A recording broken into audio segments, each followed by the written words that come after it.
మనం వెలుగువైపు ప్రయాణం ఛానల్లో లలితోపాఖ్యానం అనే శీర్షికని ప్రారంభించుకోబోతున్నాం. అసలు లలితోపాఖ్యానం అంటే ఏమిటి, ఆ ఉపోద్ఘాతం, ఆ పరిచయం ముందర కొద్దిగా పరిశీలిద్దాం.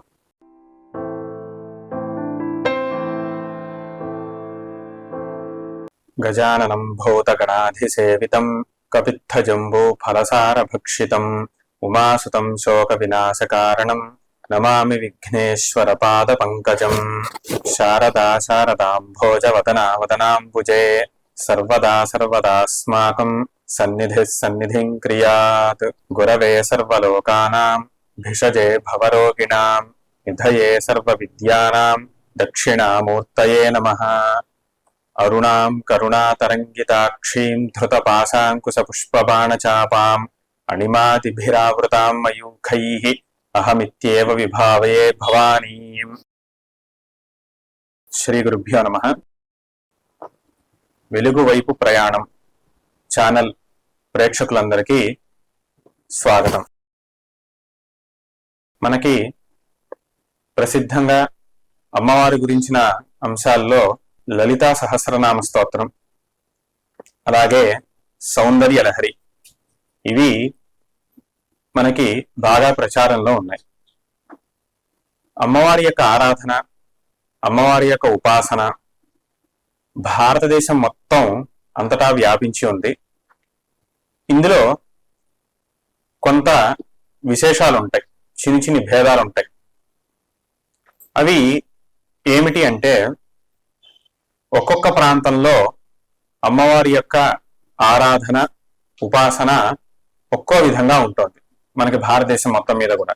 అంటే ఉదాహరణకి ఉత్తరాదిన వాళ్ళకి చండీ సప్తశతి, చండీ ఆరాధన, ఇవి వాళ్ళకి బాగా పరిచయం, వాళ్ళు దాన్ని చేస్తూ ఉంటారు. అలాగే ఇటు వెస్ట్ బెంగాల్ వైపు వస్తే మనకి కాళికా అమ్మవారి యొక్క ఆరాధన, కాళికా అమ్మవారి యొక్క ఉపాసన, ఇవి మనకి బాగా ఎక్కువ కనిపిస్తాయి. అలాగే ఇంకొద్దిగా పైకి వెళ్తే దశమహావిద్యలు, అలాగే కొంత అమ్మవారి యొక్క ఆరాధన బౌద్ధంలో కూడా, అంటే ఇప్పుడు ఈ తార, దశమహావిద్యల్లోని తార, ఇటువంటి అంశాలు కూడా వాళ్ళు తీసుకొని చేస్తూ ఉంటారు. ఈ విధంగా అమ్మవారి యొక్క ఉపాసన, ఆరాధన ఒక్కొక్క ప్రాంతంలో ఒక్కొక్క విధంగా ఉంటుంది. మనకి దక్షిణాదిన ఇటు సౌత్ వైపు వచ్చేసరికి ప్రస్తుతం బాగా వ్యాప్తిలో ఉండి అందరికీ బాగా ప్రచారమైనటువంటి అమ్మవారికి ఆరాధన ఏంటంటే లలితా త్రిపుర సుందరి దేవి యొక్క ఆరాధన. మనకి అమ్మవారి యొక్క స్వరూపాలు చాలానే ఉంటాయి. సరస్వతి, లక్ష్మి, దుర్గా, ఈ స్వరూపాలు చాలానే ఉంటాయి. ఒక ఆరాధన విధానంగా చెప్పుకోవాల్సి వస్తే అమ్మవారి యొక్క అన్ని స్వరూపాలు కలగలిసినటువంటి ఒక గొప్ప స్వరూపంగా లలితా త్రిపుర సుందరి యొక్క ఆరాధన మనకి దక్షిణాదిని చాలా ప్రసిద్ధంగా ఉంది. ఇది ఒక ఉపాసనా పద్ధతిగా చక్కగా ఒక గురువు శిష్యుడు ఈ పరంపరలో, ఈ విధానంలో చక్కగా వ్యాప్తి చెంది ఉంది. దీన్నే మనం శ్రీ విద్యా సంప్రదాయం అని అంటాం. చాలా మందికి ఈ విషయం తెలిసే ఉంటుంది, శ్రీ విద్యా సంప్రదాయం అంటాం.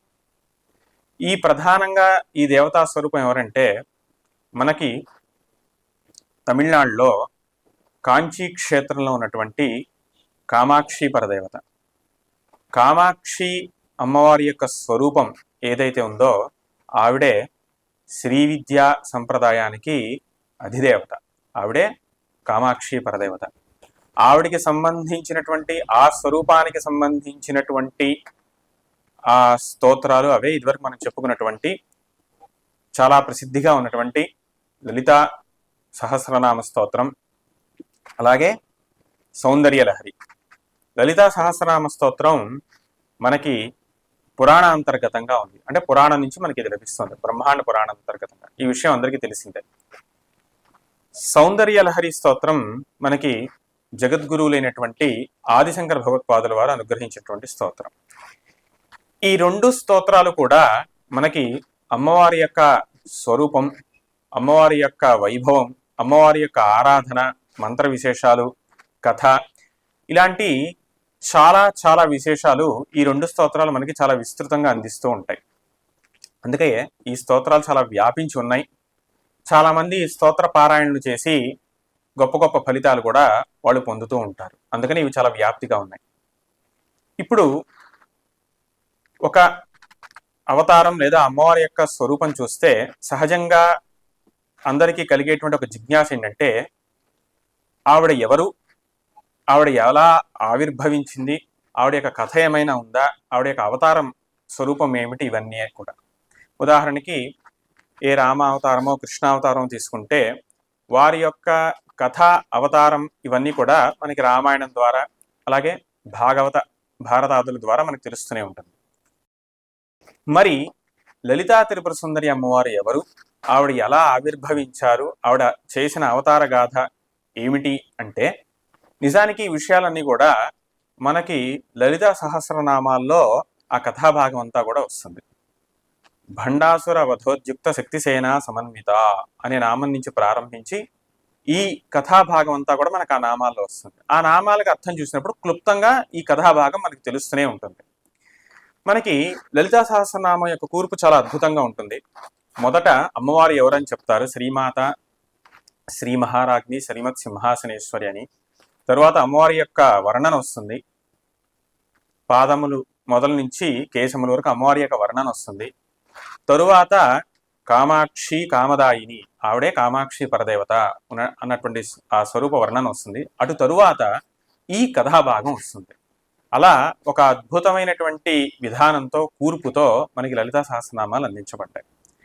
లలితా సహస్రనామాలు చదివేటువంటి అందరికీ కూడా ఈ విషయం చాలా స్పష్టంగా తెలుస్తుంది. చివరిలో ఇది ఎక్కడి నుంచి వచ్చింది మనకి అంటే, మనం అక్కడ చదివిన విధానంగా ఇది బ్రహ్మాండ పురాణం నుంచి వచ్చింది. హయగ్రీవ అగస్త్య సంవాద రూపంలో, అంటే వాళ్ళిద్దరూ మాట్లాడుకున్నటువంటి విధానంగా మనకి లలితా సహస్రనామ స్తోత్రం వచ్చింది. వాళ్ళిద్దరూ సంభాషించుకున్న సందర్భంలో లలితా సహస్రనామ స్తోత్రం ఎలాగైతే ఉందో, ఆ పూర్వభాగం, ఆ ముందర అమ్మవారి యొక్క చరిత్ర, దీన్నే మనం లలితోపాఖ్యానం అని మనం వ్యవహరించవచ్చు. ఈ అంశం యొక్క ముఖ్య శీర్షిక, టైటిల్ ఏదైతే ఉందో లలితోపాఖ్యానం, ఇది అగస్త్య మహర్షి అలాగే హయగ్రీవుని యొక్క సంవాద రూపంలో ఎలాగైతే లలితా సహస్రనామ స్తోత్రం వచ్చిందో, అదే బ్రహ్మాండ పురాణంలో ఆ మునుపు ఈ కథాభాగం లలితోపాఖ్యానం రూపంలో కొన్ని శ్లోకాల మేర చాలా విస్తృతంగా, చాలా అద్భుతంగా అగస్త్య మహర్షి అడిగినప్పుడు హయగ్రీవ మహర్షి, ఆయన చాలా విస్తృతంగా ఆయన వర్ణించి ఉన్నారు. ఇది కథాభాగం. ఈ కథాభాగం చెప్పిన తరువాత అమ్మవారి యొక్క గొప్పతనం తెలిసింది కాబట్టి ఆ అమ్మవారిని ఎలా ఆరాధించాలి, ఎలా అర్చించాలన్నప్పుడు ఈ సహస్రనామ స్తోత్రం, త్రిశతి మంత్రం చేసేటువంటి విధానం, ఈ అంశాలన్నీ కూడా బ్రహ్మాండ పురాణంలో వస్తాయి. ముందర చాలా విస్తృతంగా వచ్చింది ఏమిటి అంటే కథాభాగం. అదే మనం లలితోపాఖ్యానం అంటాం. క్లుప్తంగా ఏదైతే నామాల్లో ఉందో నిజానికి మునుపు అదే చాలా విస్తృతంగా ఉంది.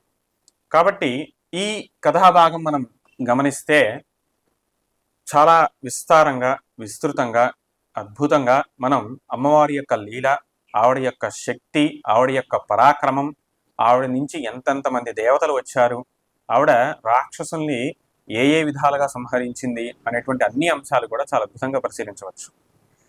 కాబట్టి నిజానికి లలిత సహస్రనామ స్తోత్రం సౌందర్య లహరితో పోలిస్తే కొంత తక్కువ ప్రచారంలో ఉన్నటువంటి ఈ అంశాన్ని ఎంచుకొని కథాభాగాన్ని అందరికీ ఆసక్తి కలిగించేటువంటి విధానంగా, జిజ్ఞాస కలిగించేటువంటి విధానంగా ఉన్నటువంటి గొప్ప గొప్ప అంశాలని అవి బయటికి తీసుకురావాలి అన్న ఉద్దేశంతో ఈ శీర్షిక ప్రారంభించడం జరుగుతోంది. కాబట్టి కథాభాగం అందరికీ కూడా ఆసక్తి కలిగిస్తూ ఉంటుంది, జిజ్ఞాస కలిగిస్తూ ఉంటుందన్న ఉద్దేశంతో లలితా పరమేశ్వరి యొక్క, రాజరాజేశ్వరి అని మనం ఎవరైతే అంటామో ఆ అమ్మవారి యొక్క కథాభాగాన్ని మనం ప్రారంభించుకుంటున్నాం. మునుపు చెప్పినట్లుగా ఈ కథ మనకి ఎక్కడ లభిస్తోందండి అంటే, మనకి పురాణాంతర్గతంగా ఉంది. అంటే పురాణంలో ఉంది. ఏ పురాణం అంటే బ్రహ్మాండ పురాణం. బ్రహ్మాండ పురాణంలో ఈ కథ ప్రసిద్ధిగా ఉంది. మన ఛానల్లో ప్రసారమవుతున్న అన్ని భక్తి కార్యక్రమాలు మరియు ఇతర కార్యక్రమాల లింకు మీ మొబైల్కి రావాలి అనుకుంటే డిస్క్రిప్షన్లో ఉన్న మా వాట్సాప్ గ్రూప్లో జాయిన్ అవ్వండి. అన్ని భక్తి కార్యక్రమాలు మిస్ కాకుండా వీక్షించండి. ఆ భగవంతుని కృపకు కరుణకు పాత్రులవ్వండి. మా కార్యక్రమాలను వాట్సాప్ గ్రూప్లోను, టెలిగ్రామ్ గ్రూప్లోను మరియు ఫేస్బుక్ పేజ్లోను కూడా వీక్షించవచ్చు.